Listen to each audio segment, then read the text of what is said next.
do world? Hey, what it do? What it do? What it do? What it do? What it do? What it do? World. Yeah, this is what's going on in America. Man, the struggle bus is real. Honk honk. Man, it is real.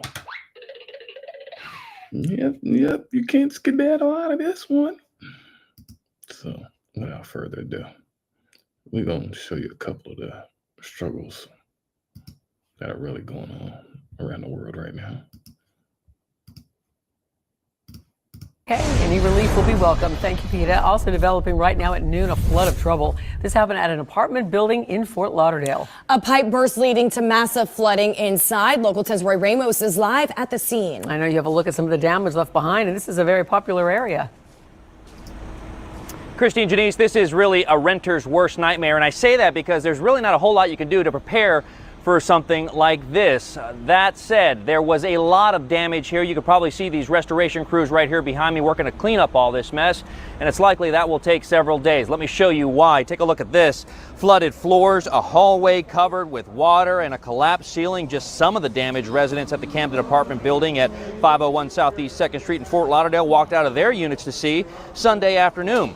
Residents tell me they learned the pipe burst on the 15th floor and water began pouring down elevator shafts, stairwells, and even into their own apartments. Residents sharing these videos with me showing the water that damaged at least 9 floors. Many of them telling me that their units and property were just destroyed. Those that lived on the floors affected even having to walk up and down several flights of stairs after they learned the elevators had been shut down.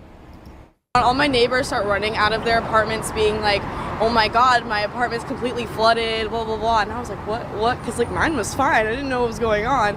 And then I go back into my apartment and it starts happening there. And then like 5 minutes later, there's like these alarms going off being like, evacuate, evacuate. And those restoration crews continue to clean up all this mess. The residents that I did speak with tell me that management here at the Camden has told them to contact their renter's insurance for property damage.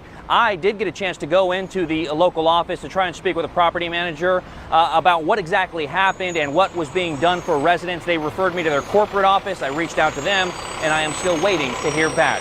As soon as we got... You ain't gonna hear back.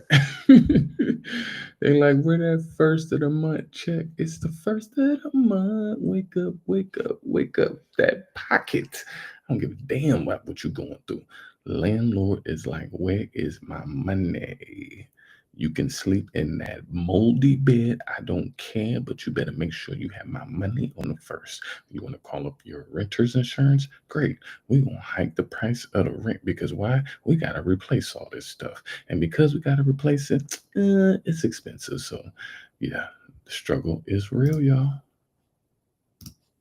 Rain and not as much sun this spring, Tennessee strawberry crops are suffering. I'm Amanda Roberts here in Spring Hill, where the Wagners tell me all of this moisture is putting a damper on their business. Here we go. Walking his fields, Jackie Wagner is looking for a specific strawberry. Not a variety. Not getting fond of the everbears. But strawberries showing spots. These don't show as much of the damage, but there's the beginning of a disease. This is what he does during the dry times.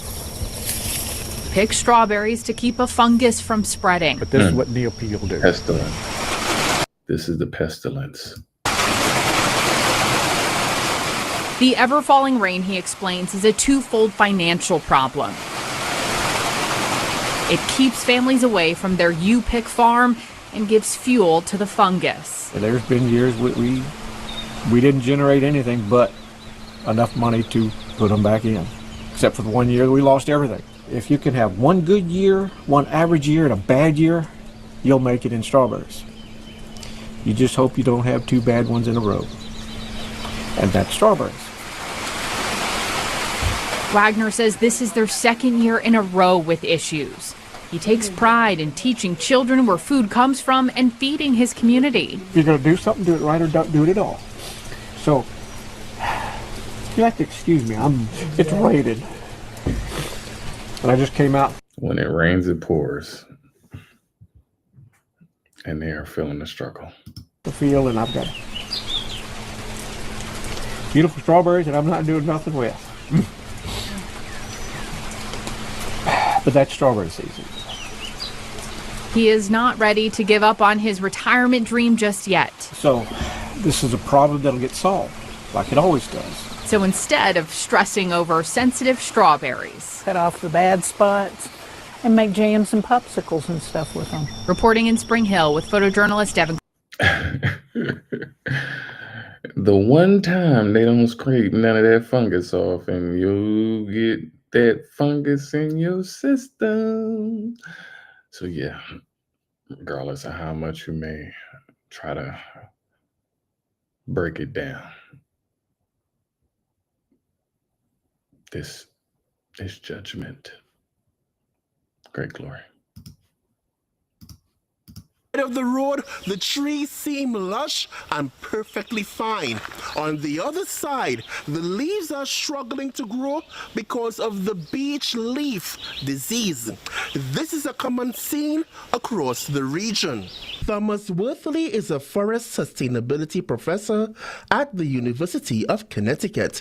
He says that both the beech bark disease and the beech leaf disease are killing the beech trees. However, the beech leaf disease is new to the area and is spreading rapidly. Well, beech bark disease. All of these pestilences are new to every region around the world, and they are growing rapidly. Disease has been around for a couple of decades. Beech leaf disease in the last 4 or 5 years has been a big problem. Alexander Amendola is a forester at Cocaponset State Forest.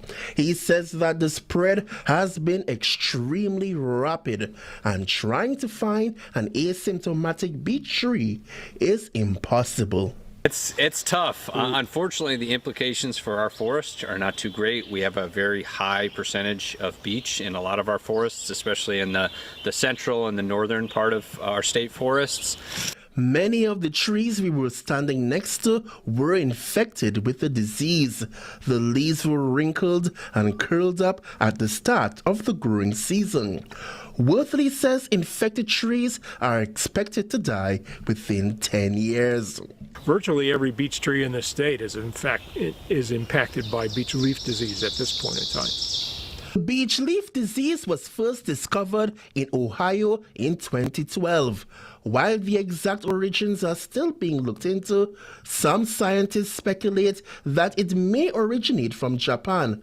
Worthley has some advice for homeowners who have beech trees on their property. Think about growing something different where you have beech problems, and the beech could maybe become your firewood supply. Look at trying to cultivate something different. In my case, I try. So now you breathe that beech tree fiber spore. To encourage white oak as much as possible as a good substitute for the beech. Mendola says they are experimenting with different ideas to help with the issue. We're hoping to find some that are resistant, or at least appear to be resistant to the symptoms of the disease, and we're trying to encourage their growth in some areas where they're in bad shape or maybe dead already as a result of this disease. Experts say the disease does not pose a threat to humans. In Chester, Deshaun Robinson, Fox 61. Well. From last week's storms is now up to 11. 8 of those were here in West Michigan. The National Weather Service confirming 2 more late this afternoon. The first in EF1 in Barry County and in EF0 in Ottawa County. News 8's Brittany Flowers takes us to Zeeland Township, where the owners of a farm are counting their blessings. This was the scene just before 10:30 Thursday night at Legends Performance Horses in Zeeland Township.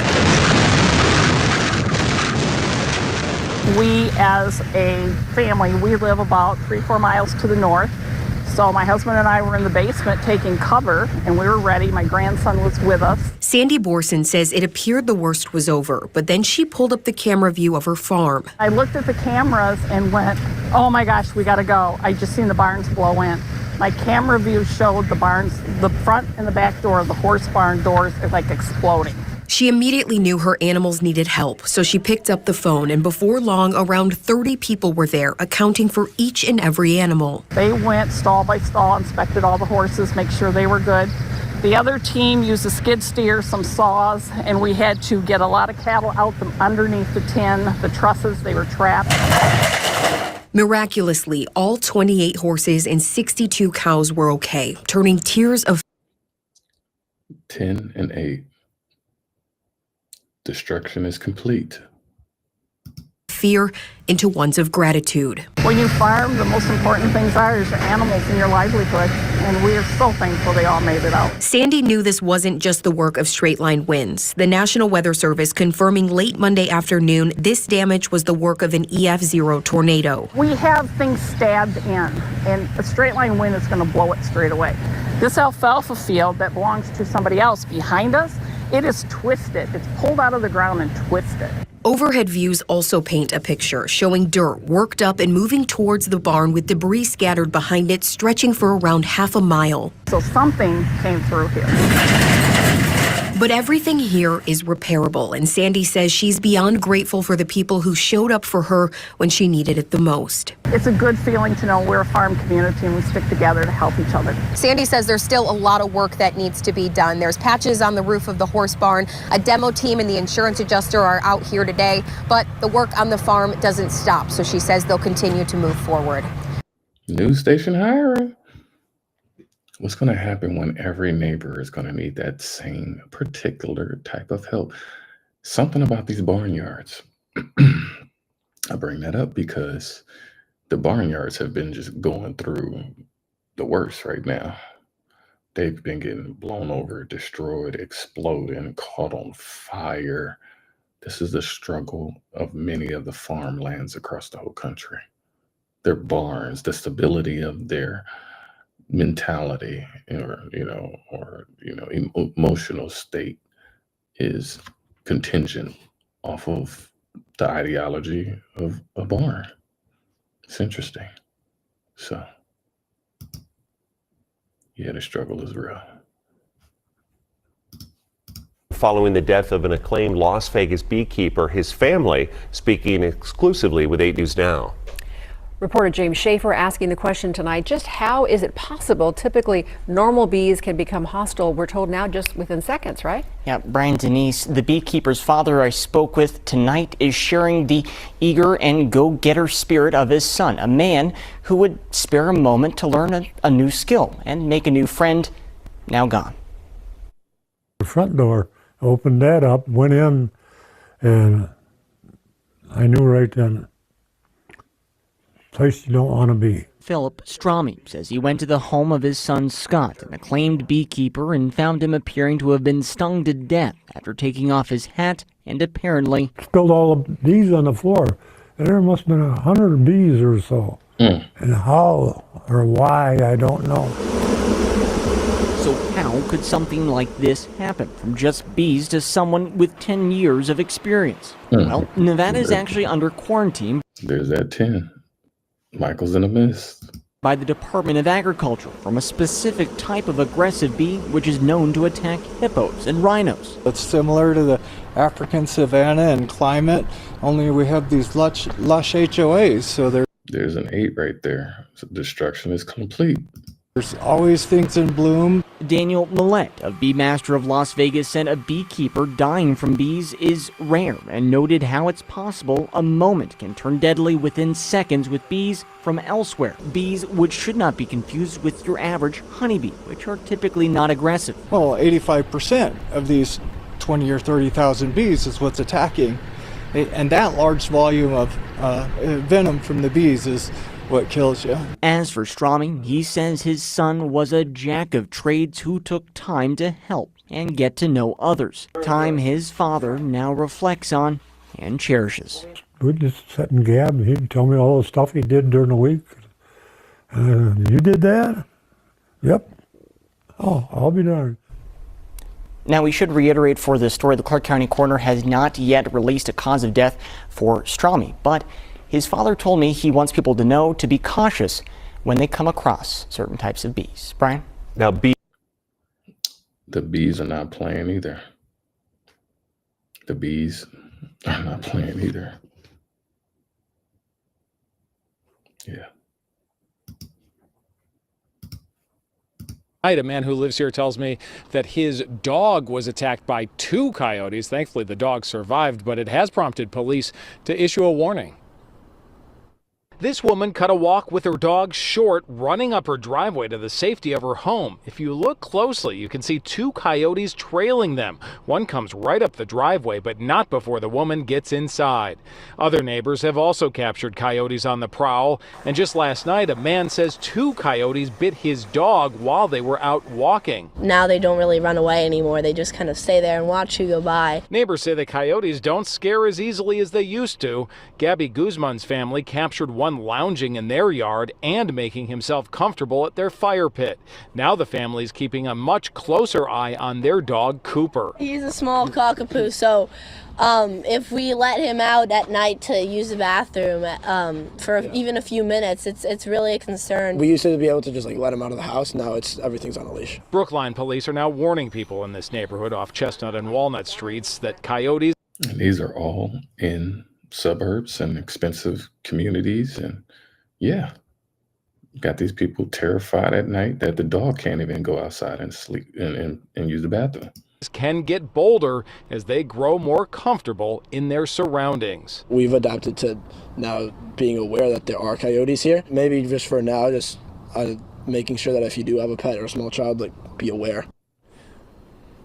And another neighbor here tells me that he now carries an air horn with him when he's out for a walk, and experts do say that if you encounter a coyote, you should try to make a lot of noise and wave your arms to scare them away. We're live in Ooh, boogie, woogie, woogie, woogie, woogie. The boogeyman is out. It's crazy, scary. Coyotes causing concern in Daphne, and now the city approving a resolution to hire a trapper. All right, our Fox 10 Shelby Meyer is in the studio with this story tonight. Shelby, there's some real concern, fear really, for people's pets. Yeah, Lenise and Cameron, neighbors have put up signs to be aware of the coyotes. And many we talked with off camera say they see and hear them. This is video of some coyotes in Daphne sent in from Wildlife Solutions Incorporated. The Daphne City Council approved a $4,000 contract with that wildlife service for coyote removal and control services. Mayor Robin Lejeune says about 30 residents living in the Old Town Daphne area have had some serious concerns, claiming the coyotes have taken their cats and even a dog. And they say they've started seeing the coyotes in the daylight too. Look, just keep an eye out, walk with your pet, that type of thing, and you should be fine. And if you do feel fearful of a coyote in your yard or something like that, you can always call the police department. They'll be glad to come out. I also spoke with a representative from Wildlife Solutions who tells me they're very busy and it could be a couple of weeks before they do get started in Daphne. Mayor Lejeune tells me this is the second year the city of Daphne has had to hire a coyote control service. He says, of course, there are coyotes throughout the area, but this has been the first time they've really been considered a threat in that Old Town Daphne area. In the studio tonight. Yes, every animal is a true threat to every one of them now. They have enemies on all sides. Now, y'all done pissed off everything and everybody.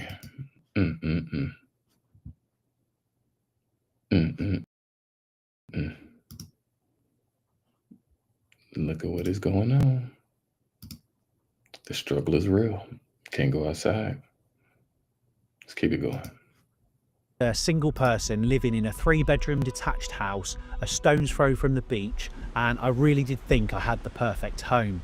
But despite that, the prospect of a 30-year mortgage at over £1,000 a month, plus all the bills, plus all the maintenance, soon left me feeling trapped. And I remember walking round the empty rooms thinking, am I really sacrificing my peace of mind for all this empty space? Fast forward until today, and I'm now living in that little van just behind me, and I've never felt more content. So in this video, let me show you how giving up that ideal home led to the freedom that I never knew I needed. I made a video recently where I worked out how much I'd saved by living in this van compared with a house, and over a year it worked out at just over £18,000. What I found over the years, if your income's here and your outgoings are either the same or just below, that creates a lot of pressure that you've got to live with on a day-to-day basis. So what living in a van enabled me to do is my income's here, and then obviously my outgoings are just going down and down and down. You create a big gap between the two, which enables you to save and creates opportunities for you that you wouldn't otherwise had. Back last year, I did a bit of a life reset where I stripped things back and significantly reduced all my outgoings, create a bit of a safety net in terms of savings, and allow myself to proceed towards a new path without the obligation of having big financial burdens such as a mortgage or high rent. My philosophy with life has always been to prioritize experiences over possessions and material things. Whilst I do appreciate that you do have to have one eye on the future and making sure that you're comfortable as you get into old age, I also always want to feel that at any point in my life, the curtains were to close on your life, would I be happy with how I've lived my life up until now? And that's always... And none of you guys are happy with the way that you have lived your life or how you have been able to be in the blessing. You've just always been sad, mad, and miserable, complaining. And now you're making outdoor living, doomsday prepping, van living appealing, marketable. You think you're avoiding, but you're going right into another pile of horrendous judgment for you and yours. So a person like this in another country who is trying to make this seem appealing, there's a large percentage of people in America who don't see it that way. And even though they're in that position because of circumstances presented themselves that way, you've gone from living in the big mansions, the big castles, the big gated communities, the big suburbs, the big plantation homes, the big Victorian homes, the beach homes, the mountain homes, the ranches, the condos, all of the property that you've had all over the world on this land. And now, all of a sudden, y'all don't want it. Like you acting like you don't want it. I can do without it. Yeah. You're presenting as if you have options now. Sir, this is where it's going to continue. It's not going to get better. The struggle is really real. The struggle is really real.